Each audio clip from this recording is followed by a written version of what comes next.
Welcome to Hobby Clubhouse with a review of Madoka Yuki, Kotobukiya's first kit in the Sousai Shojo Teien line. Kotobukiya attracted lots of attention when they announced this way back in April last year, and in Japan, the kits are rapidly selling out everywhere. So what exactly is Sousai Shojo Teien? In the simplest terms, it's Kotobukiya making an articulated model kit starring fictional Japanese high school girls. Now, even Kotobukiya themselves are a little gun-shy about it, and they just say they're regular girls, but you know what? Even the product code is JK001, as in Joshikosei, as in high school girls. But I know, what they mean to say is that these aren't mecha girls like Megami Device or Framearm girls, and that's why this is an entirely new product. But this creates another new problem, because I already see Japanese YouTubers uncomfortably shielding themselves using a lot of self-depreciating pervert jokes in their videos, because when this kid is not a Gao Geiger girl or a Frame Arms girl, you don't have that comfortable safe harbor of buying it as a mecha fan anymore. Madoka here isn't from comics or animation either, so you're straight up buying a model of a girl because it's a girl, and some people are really shy about that. So my personal take in this is really it's not a big deal. You see, Kotobukiya hired artist Mr. N. Morikura to design the girls, and I think that's the key to making this line so anticipated. The girls he draws has this nice purple and pink hue in their eyes that's really beautiful to look at. It's solid, beautiful artwork that you'll fall in love with, not because the girls are revealing or have a big chest or something. They're just beautiful designs that I think anyone would have a hard time pointing out exactly what's so wrong with that. But as we'll soon see, this is indeed a top-class model kit that'll make even Kotobukiya's other model girl lines look a little bit obsolete. But first, let's look at some release info. Madoka Yuki is a new release in January 2021 in Japan, and it sells for 5,400 yen. As you already know, the gorgeous box illustration is by Mr. N. Morikura, who is best known for designing the VTuber Kizuna Ai. Kotobukiya gives credit to the kit designers as well, and Madoka here was designed by Maruya, whose full name is Yunosuke Maruya. The box measures 19 by 31 by 8 centimeters, so it's not really as big as a Megami Device or Framearm Girls kit.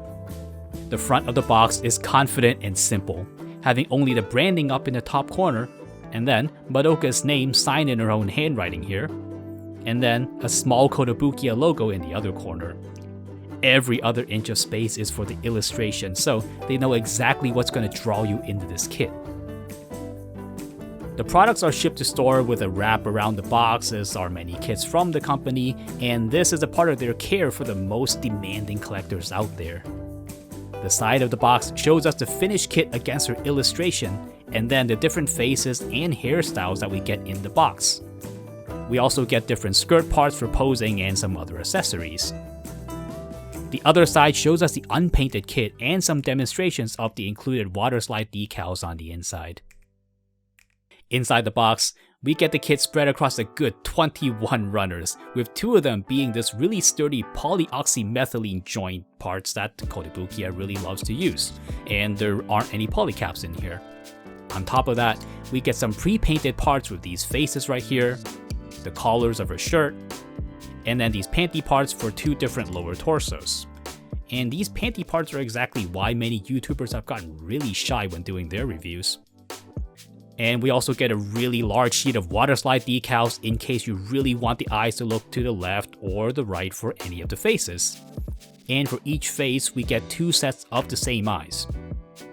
On the side here are lines for the short collar in case you need to paint the kit. And then these 2 polka dot patterns are for the phone case for Madoka's phone.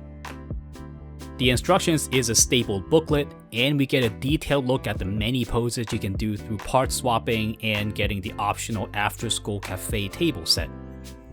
There are also some ideas for color variations, and a look at the specific uniform, which is the fictional Touou High School's winter uniform. Now they show this because they're going to be releasing a variant of this kit with the same school's summer uniform at a later date. Then we get the actual assembly instructions, and you really do need to pay attention to this when you're building it, because the parts for the left and right arms and legs are very specific.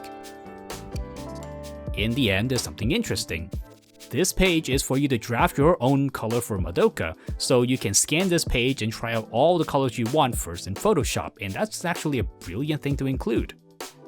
And the last page is the default coloring guide. Now we aren't done yet with printed materials, with this separate page for a summary of all the runners and painted parts in full color.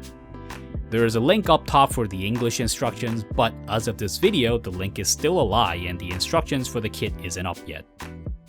Lastly, we have this form for ordering runners, which is naturally only for Japan. So, a good 3 hours later, going on 4, here's Madoka Yuki, and it was not an easy build. Now, I don't mean that the kit is badly made because the quality is excellent, but there are some really delicate parts, like the small shafts of hair on the back right here, which are their own parts, and the ribbon at the front, which is very small and very thin. You're gonna need a very sharp knife, and you're gonna need a light touch to not snap anything by mistake. And this is why I think this kit is actually not suitable for less experienced builders. The gates are quite big, even for the small parts, and they have to be because they're making sharp, delicate molds, and you can absolutely ruin the kit if you work with only a basic pair of cutters. A good knife is a must if you're building this kit. But let's have a closer look at the coloring, and of course you know it's wonderful. The kit goes the extra mile and gives us subtle shades of color, like the brown for the shoes, and then a darker brown for Madoka's hair. And then we get the dark blue of the uniform, and this very dark, almost purple color for the long socks. The result is this finished kit which looks beyond wonderful without any extra work. Even this small little space poking through the red neckerchief is properly shown in blue. Now if you don't count shading, then the only colors lacking here are Madoka's 2 hair clips, which are supposed to be pink and pastel blue.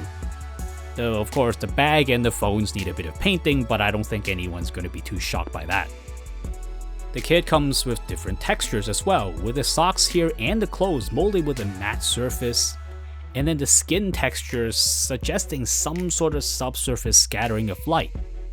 The hair is in a nice glossy texture, but this part here may benefit the most from painting since plastic really can't ever show hair that realistically. And let's take a closer look at the beautiful prints on Madoka's face. It looks every bit like Mr. Morikura's artwork on the box no matter what angle you look at her from. Her expression is warm and welcoming, and you'll be quite happy looking at her smiling back at you. To swap to the other faces, you need to first pull off the bangs on the hair, and then you take off the face to swap in another one, like this one with a surprised look, and this pouty face, and then this troubled expression. The eyes here really highlight how big a difference the artist can make on a kit like this, with the figure eye standard Hoshino Fumina being no slouch, but the face just can't hold a candle to how beautiful Madoka looks. Here's a quick look at the set of unpainted faces you get, so you can actually have Madoka looking left or right without having to destroy one of the really nicely painted faces that come in the box. And you know what? You won't even have to swap the faces out if you don't want to. The other hairstyles each get their own head, so they can hold one of the 4 faces on them. So swapping the hairstyle is actually a simple matter of taking off one of the heads, and then putting on the one you like this one with a ponytail, where the ponytail itself can swivel on a peg. And then this twin tail style with both strands movable along an axis, so you'll know when Madoka is not so pleased with you buying another frame arms girl later after her. While we're looking at head swapping, there is this other neck with a bigger ball joint which lets you put on Megami Device kit heads. Okay, so that's all good news so far, but what about seam lines? So the worst of them are these running along the front of the shins on the socks and the leg, and this one too on the side of the thighs. And there's really no way for them to hide these, so I can't say I fault these a whole lot. The arms have the same sort of seam going down the sleeves sweater as well. The upper torso has them too, but it's well placed and usually they'll be covered up by the arms. The skirt is a single continuous piece, so this has no seams. The head does have seams, but with the exception of a few places like this, the other seams are disguised as a part of the hair. And while we're on the topic of good design, Kotobukiya made an excellent choice to prioritize the overall look over articulation. Now the articulation isn't bad, and we'll get to that, but places like the knee joint here with the beautiful tapered design, make sure you see a minimum of the joints versus if they made you see this double joint on Fumina.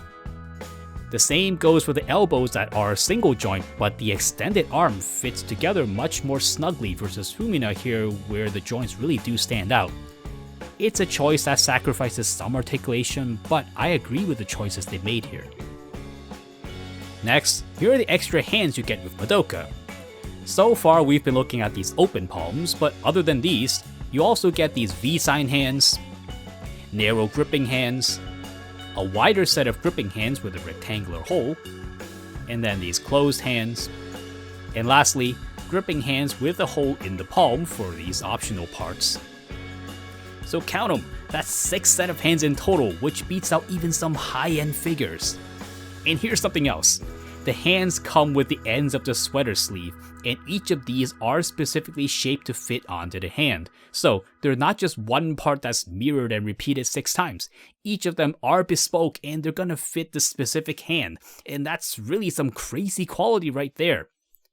To swap a hand, all you have to do is pull off the one you have installed, and then just fit the other one in on the peg. It's quick and it's simple, just like that. But we're still not done, so pause the video if you need a break because Madoka still has more to offer us. Inside the box, we get 3 skirt parts. The first one we've seen thus far with the skirt hanging straight down.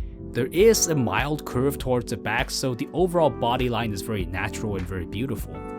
Then, there's this dynamic one with the ends of the skirt kicked up mid-motion, so this can be for a windy setting or having Madoka in the middle of movement.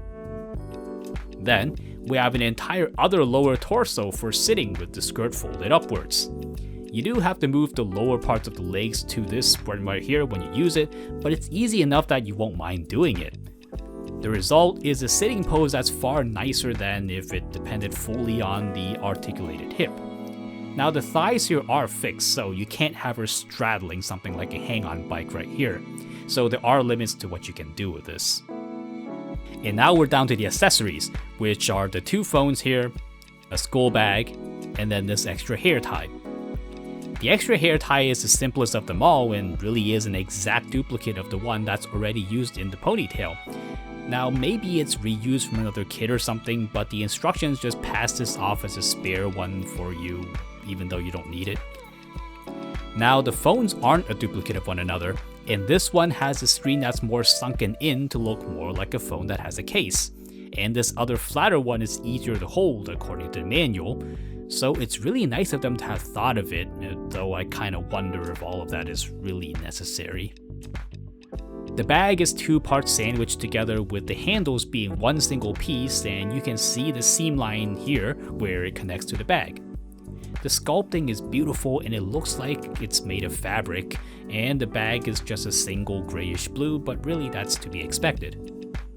The bag handle fits into the gripping hands, and you can have Madoka carrying her bag like this, or you can have it slung onto her arm like this. Lastly, we get this stand with a jigsaw-shaped base. The shaft of it and the connectors are common to other Kotobukiya kits, and it connects onto a hole on the back of Madoka. It works as a stand should, and it's a very nice addition to the box even though Madoka herself really has no trouble standing up. Okay, at long last, articulation. Starting from the top, the head sits on a single ball joint, and as long as the hair allows, she looks downwards this much, and upwards this much, and turns all the way around. But I wouldn't do that because it doesn't look right, but you can trust me. The shoulder joint can swing downwards a little bit, opening up the arms to a lot of articulation. The entire arm spins easily around in a full circle, and they swing outwards and upwards a lot with the help of the shoulder socket. The elbows do pivot and can go freely around in a full circle. The elbow is a single joint, so it's only going to go up to a bit over 100 degrees. The wrists allow a full rotation, and they do swivel on the joint, but you have to pull them out a little bit for this. The waist bows forward this much, and then it goes back this much. Now the thigh joints are very sophisticated, but pardon the black and white to keep this part a little bit more tasteful. The entire leg can slide downwards, and this mechanism works individually for each leg. The thigh itself has a ball socket that swivels outwards, so you can do a crazy soccer ball pass like this. And it goes outward like this to this angle. Okay, with the dynamic skirt, the skirt actually limits how far Madoka can kick forward and as well as how far back. Now this is enough to do a running motion, but you're not going to be doing insane martial arts kicks. The knees are on a single joint and they do 90 degrees. You can turn the legs at the socks, though I don't think this is meant to be an articulated part, and the kit's gonna look really weird if you do it. The feet swivel forward this much, and then backwards this much. And then a whole lot side to side, though at an angle.